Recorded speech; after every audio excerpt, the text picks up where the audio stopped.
I know most people find it disturbing, but someone has to do it. I collect dead bodies. It's something I do every day, and it almost never changes. My colleague gets to the scene first to do all the prep work. I turn up a while later to transport them to where they need to be. Not many people know about what I do, but my lack of conversation about it is not out of shame. I am proud of it, and I simply don't want people to view me any differently. Usually, everything goes smoothly. I turn up. The body is already concealed in a bag, and I load it into the vehicle. The whole drive is just me and a body in the back, and maybe my colleague on some days. But yesterday, the drive did not go as it should. The events that transpired mean I will live in fear for the rest of my days, and I may have to give this up. I turned up to the scene. It was a fairly large house on the outskirts of town. A guy that lived alone and never really spoke to anyone. My colleague had probably been the first person to step foot in that house, besides the man himself, in years. I, myself, probably the second. The door had been left unlocked, and I went inside the building. My colleague never leaves the body out in the open, for obvious reasons. Even if the death was outdoors, the body is moved indoors. Sure enough, as usual, a large blue bag full of bumps made the faint outline of a human. It takes a bit of effort to move it into the van, but no more than a few minutes. Picking up a limp, lifeless body is second nature to me. I've been doing it for years. I got the bag down in the back of the van and drove off, headed for the other side of town.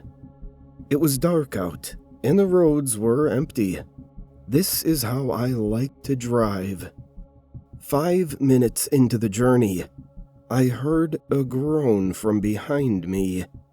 A raspy, shaky, agonized groan. It was loud and sharp, piercing through the sounds of the night. The fear that shot through me is indescribable.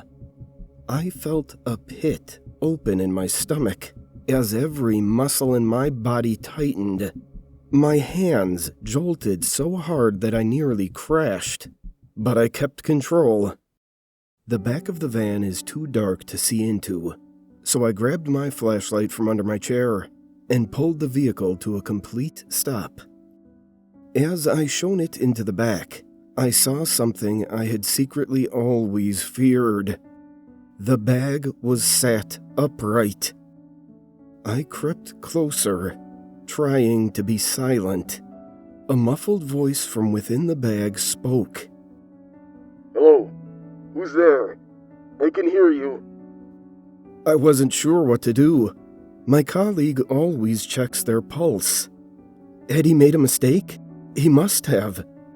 I slowly unzipped the bag as the man inside began to scream. We stared at each other, both of our eyes showing the terror within us. His cries echoed beyond the walls of the van, out into the darkness. I wanted to join him and cry myself, as I knew what this meant, but I held it back. In a blind panic, I took my flashlight and struck the man on the head.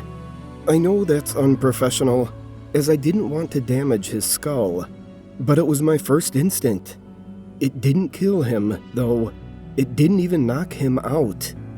He fought me, and I wasn't strong enough.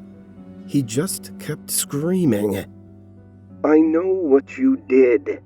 I know what you did."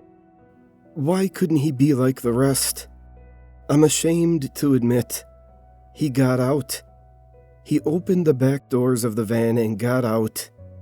He was smart about it, too. He climbed over fences so I could only follow him on foot, to stop me from driving after him. After just 5 minutes, he was far enough ahead that I could no longer hear him.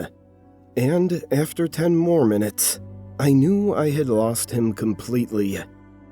I phoned up my colleague and told him.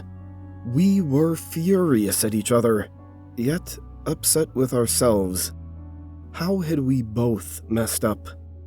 In my opinion, he's more at fault than me. He usually strangles them properly. How had he messed this one up? The flashlight to the head, even if it had worked, would have still ruined the skull. Strangling is the only way that leaves the body in pristine condition, the way I like it. I didn't get to add this body to my collection, and for fear of being caught, I may have to stop my hobby of collecting corpses entirely.